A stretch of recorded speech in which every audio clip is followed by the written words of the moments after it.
BFM Business, Good Morning Business, l'interview. Et à 8h17, c'est Agnès Pannier-Runacher qui est avec nous. Bonjour. Bonjour. Ministre déléguée auprès du ministre de l'économie, des finances et de la relance, chargée de l'industrie. On va commencer quand même par cette suspension cette nuit de l'examen du projet de loi sur le pass vaccinal. Suspension donc en raison des propos d'Emmanuel Macron qui dit vouloir emmerder, je cite, les Français non vaccinés. Nouvelle suspension donc. Est-ce que c'était les mots justes à employer en plein débat ? Je crois qu'une chose est sûre aujourd'hui, c'est que si tous les Français étaient vaccinés, on aurait beaucoup moins de contraintes pour tous les Français. Et il faut repartir du fond. On ne peut pas reprocher à un président de la République de tenir des propos de vérité et de prendre des décisions courageuses, quand bien même elles ne plaisent pas à tout le monde. Quelle est la situation aujourd'hui ? Vous avez le pass vaccinal dans la plupart des grands pays européens, en Allemagne, en Italie, au Royaume-Uni, pour ne citer que cela.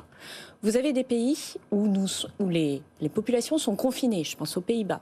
Vous avez des pays où les bars sont fermés, je pense au Portugal. Vous avez des pays où les salles de cinéma, les salles de spectacle sont fermées.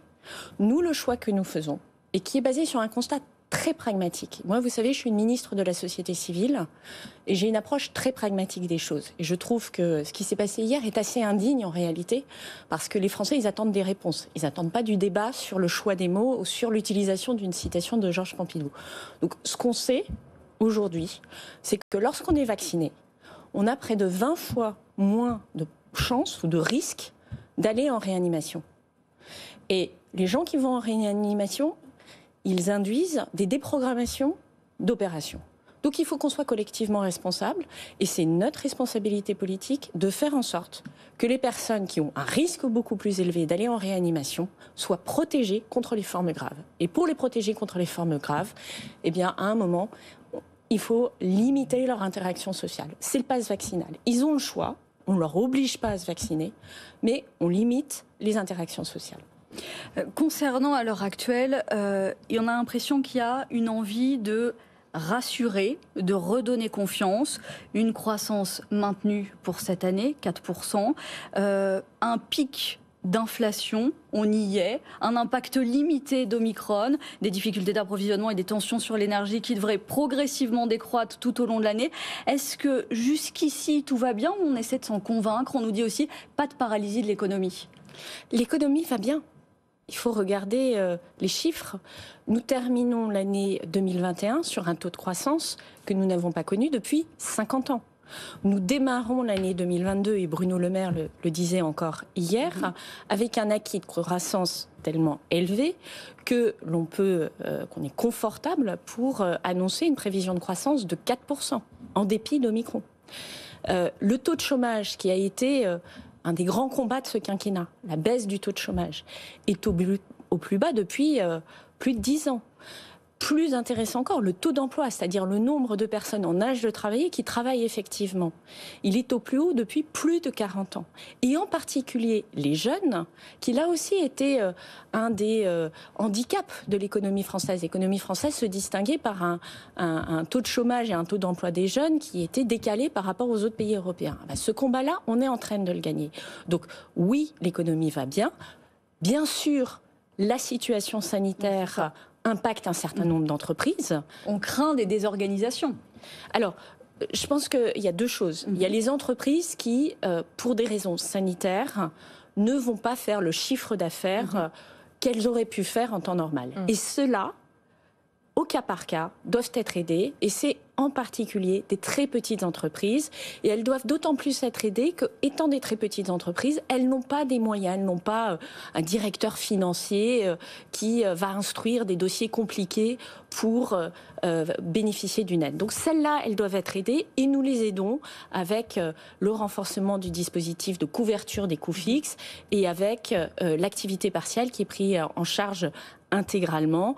Et nous allons les aider aussi sur le prêt garanti, les prêts prêt garanti par l'État, puisque les premières échéances de remboursement arrivent dans les mois qui viennent, pour faire en sorte que ces petites entreprises ne se trouvent pas perdues, au fond, parce qu'il faut aller renégocier leur prêt ou un échéancier de remboursement. Ça va représenter quel volume d'entreprises ? On table aujourd'hui sur 25 000 à 30 000 entreprises qui fondamentalement sont des entreprises en bonne santé, c'est-à-dire que dans un monde normal n'auraient aucune difficulté, mais parce qu'elles ne peuvent pas travailler, je pense notamment aux activités de l'événementiel. Quand vous démarrez l'année dans l'événementiel et que vous avez annulation des vœux, annulation des galettes des rois, annulation de tout ce qui est festif, c'est sûr que c'est compliqué. Et donc, pour ces entreprises-là, nous sommes en capacité de les aider à lisser sur 10 ans leur remboursement de prêts garantis par l'État, de repousser la première échéance de 6 mois et surtout de les accompagner. Un point aussi important, on tire les conséquences des dispositifs que nous avons mis en place. Le dispositif coût fixe mettait un peu de temps.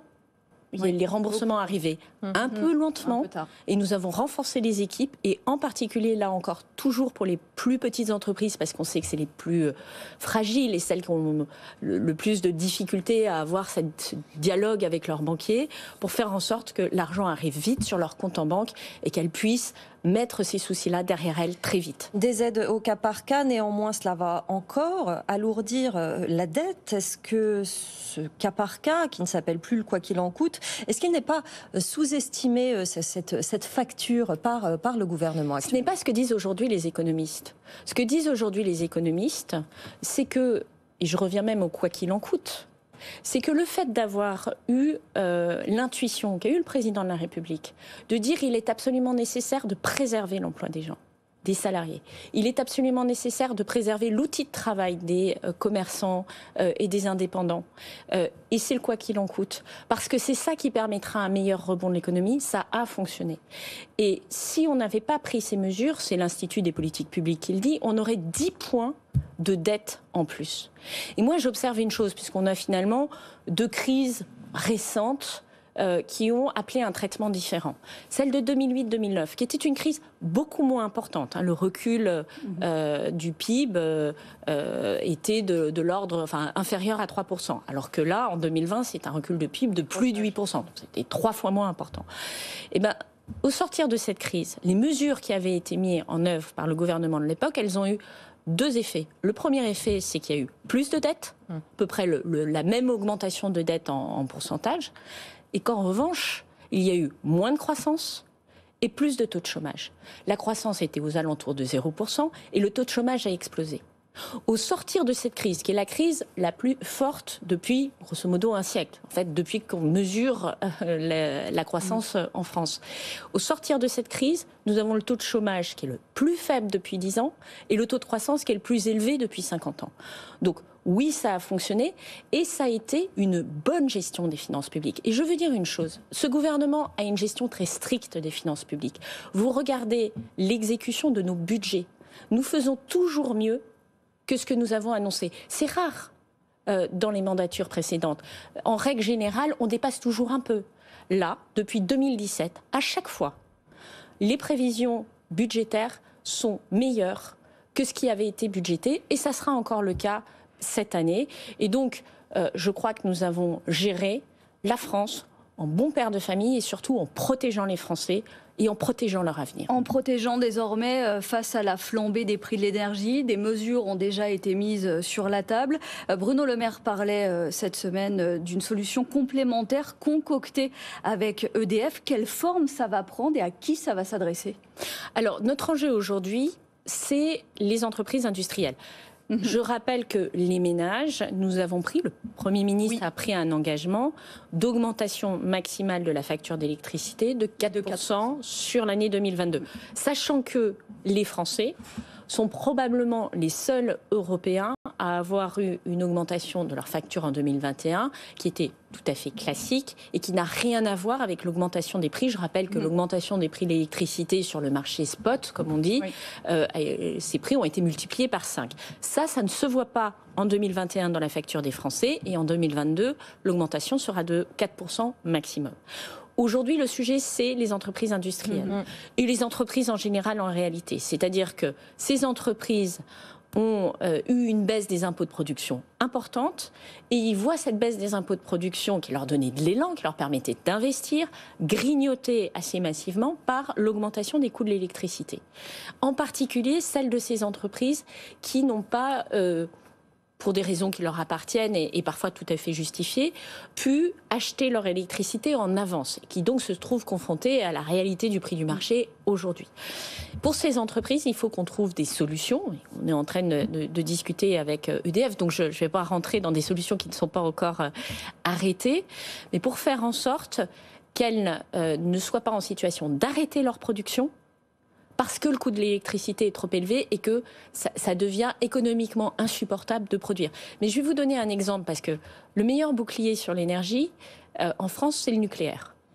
C'est le nucléaire et c'est ça qui permet aux entreprises d'avoir un prix de l'électricité, quand bien même elles n'ont pas pris toutes les mesures, beaucoup plus faible que dans beaucoup d'autres pays européens, parce qu'elles bénéficient encore de ce prix de l'électricité régulé à 42 €. C'est essentiel, hein. C'est ça qui explique que nous avons les 2 derniers sites d'aluminium en fonctionnement en Europe. Les autres se sont arrêtés. Donc ça conforte, je dirais, la stratégie de long terme qui est de dire nous devons être autonomes en matière énergétique, nous devons développer l'énergie renouvelable, nous devons développer le nucléaire. Et c'est ça aussi qui justifie qu'on prenne des mesures à court terme. Un dernier point, et c'est un appel aux entreprises. Si des entreprises ont des difficultés de trésorerie à cause de l'énergie, qu'elles prennent contact avec les services de l'État en région. Parce que nous trouvons des solutions de trésorerie. On est bien conscient de cette situation. Nous avons un certain nombre d'entreprises qui nous ont contactés. On est en train de travailler avec elles sur comment on peut lisser cet impact. Et en tout état de cause, nous préférons faire en sorte que les entreprises continuent à produire pour pas complexifier les problèmes d'approvisionnement. Vous imaginez que si nos entreprises qui font de l'acier et de l'aluminium s'arrêtent, ça ne va pas arranger les choses pour celles qui utilisent de l'acier et de l'aluminium. Donc on préfère faire le point avec elles et trouver des solutions ensemble plutôt qu'elles se trouvent pris au piège. Et donc c'est pour ça qu'on va continuer à travailler. Mais sur la relance du nucléaire, c'est une chose, ça a été mis sur la table. Du côté d'EDF et son PDG vous demande d'aller un peu plus loin en termes de calendrier, de nombre, en termes de construction et de financement, d'avoir enfin une feuille de route. Eh bien, cette feuille de route, on y travaille. On est 2 autour de la table. Il y a ce que peut faire EDF pour le prix de l'énergie. Il y a ce que peut faire EDF aussi sur un certain nombre de sujets. Il y a ce que nous, en tant qu'actionnaires, et je rappelle qu'on est un actionnaire très important d'EDF, nous allons faire. Nous prendrons nos responsabilités d'actionnaires. Je crois que EDF doit être rassuré, les équipes d'EDF peuvent être rassurées.